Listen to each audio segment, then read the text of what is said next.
Hello, my name is Giselle Holder, and the purpose of this video is to share with you my personal virtues and how they help me create an inclusive classroom. When I think of myself, the civic virtue that would best describe me is enabling collaboration to address systemic problems for the common good. As an educator, I advocate for students, speaking up for them and their learning. I am never afraid to speak up for students if I see they're not being treated right or enough is not being done to help them. My personality is more of a problem solver than a dweller, so I would be the one to reach out with ideas to solve or fix issues or conflicts I see. Morally, I believe in doing what is right and good, as the good book says in Deuteronomy 6:18. This is not to say that I'm without blemish, but the core of me tries to do what is right. As a multicultural educator, I would describe myself as someone who is fair. I see all kids as God's creation and ensure that my interaction with them reflects that. One of my life's motto is to think of if it was my child. What would I want that teacher to do? This helps me to make good moral decisions as an educator and to be conscious of my tone, actions, and words, showing respect to them as much as I demand it for myself. Performance. Describing myself in this domain, I would say that confidence and determination and teamwork would be good descriptions of my personality and my virtues as a multicultural educator. I believe in giving 100% or nothing. It is a character trait that was instilled in me all my life. Coming from a Caribbean culture, I was taught to do things right the first time because a lazy person works twice. I am meticulous and somewhat OCD, so my personality is not to have loose ends hanging. Intellectual. Virtues that best describe me are curiosity, discernment, and resourcefulness. I like knowing things. I am curious by nature. As an educator, when I have a child who learns or behaves differently, I am curious to know why. Being an educator, you are constantly learning new theories or facts that have come about with new developments. My curious nature and my problem-solving traits leads me to learn new things about the student. So how does these virtues help me to create an inclusive classroom? Well, one virtue that helps me to create an inclusive classroom is my ability to collaborate and address problems. It helps me to create an environment that looks for solution and tackles difficulties head on. It gives students tools to look for a solution and ways to figure out rather than give up. It also helped my classroom to not have issues dwelling and lingering long enough to embed itself as part of my classroom culture.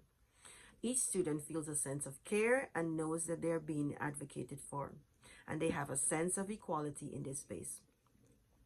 Confidence and determination, these virtues help create an environment that produces confident learners who are not afraid to take risks. And I am a big believer in making learning fun so that I can ignite a fire for curiosity within them. Compassion, courage, and integrity are virtues that help me create a space that feels inclusive to all students. My virtue of having compassion and integrity and open-mindedness moves me to see in action and take care of that need. It is one that has created an environment for my students that they emulate this behavior of caring for each other. I see them often trying to tie a friend's shoes or praying for them because they have seen it modeled.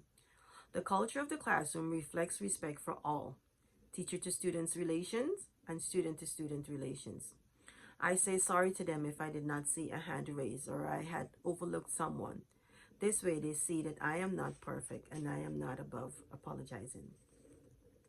Curiosity, critical thinking helps me create a space where the learners are not intimidated to explore new learning materials or concepts.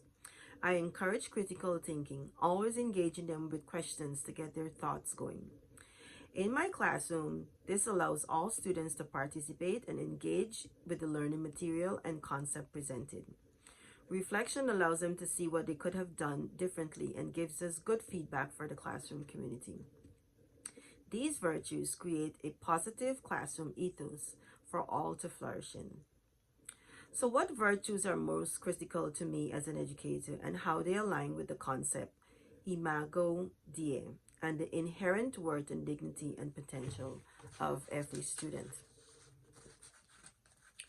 The virtue like compassion, integrity, and advocating for others are the ones that I find to be critical, and they align with the concept of Imago Dei and the inherent worth and dignity and potential of every student. The term Imago Dei simply means image of God, and in the book of Genesis we see the first introduction to this concept. In chapter 1, 26 to 27, God said, "Let us make man in our image and likeness, and in his image he created he them." God gave us identity, worth, and purpose. We were to have dominion over the earth and replenish it. As an educator, it is important to see the students through the eyes of God as a person with worth, dignity, and potential. To see them as image bearers of their Creator.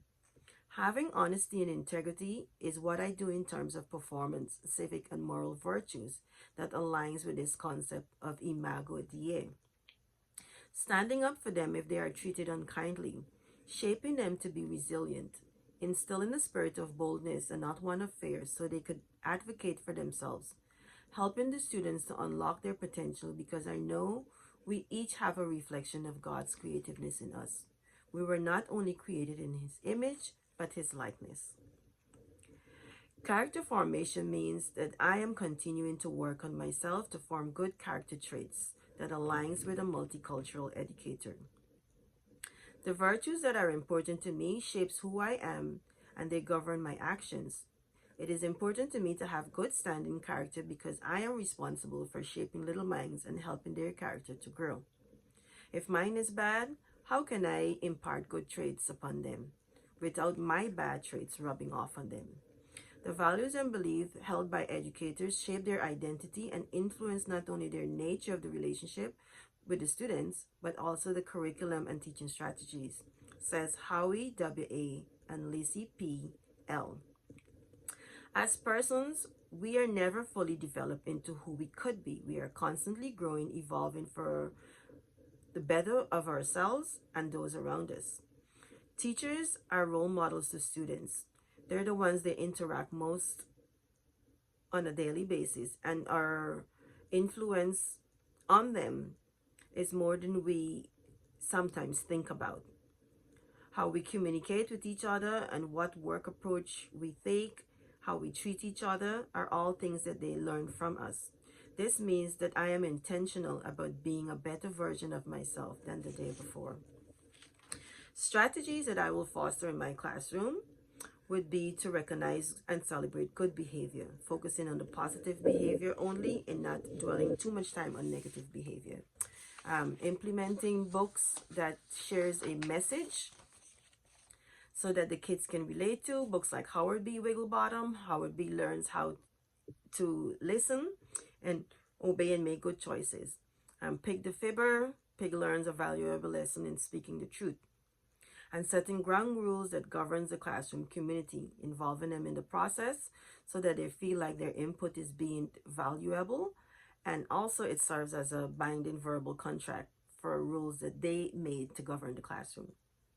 And some resource tools and books that I will use to further help me develop my character as an educator would be to signing up for webinars, develop class or character development classes, read books like Character Strengths and Virtues by Christopher Peterson and Martin E.P. Seligman, and The Craft of Character by Mark Butchers. I hope that my virtues and character will help you see how to develop your own in the classroom. Thank you so much.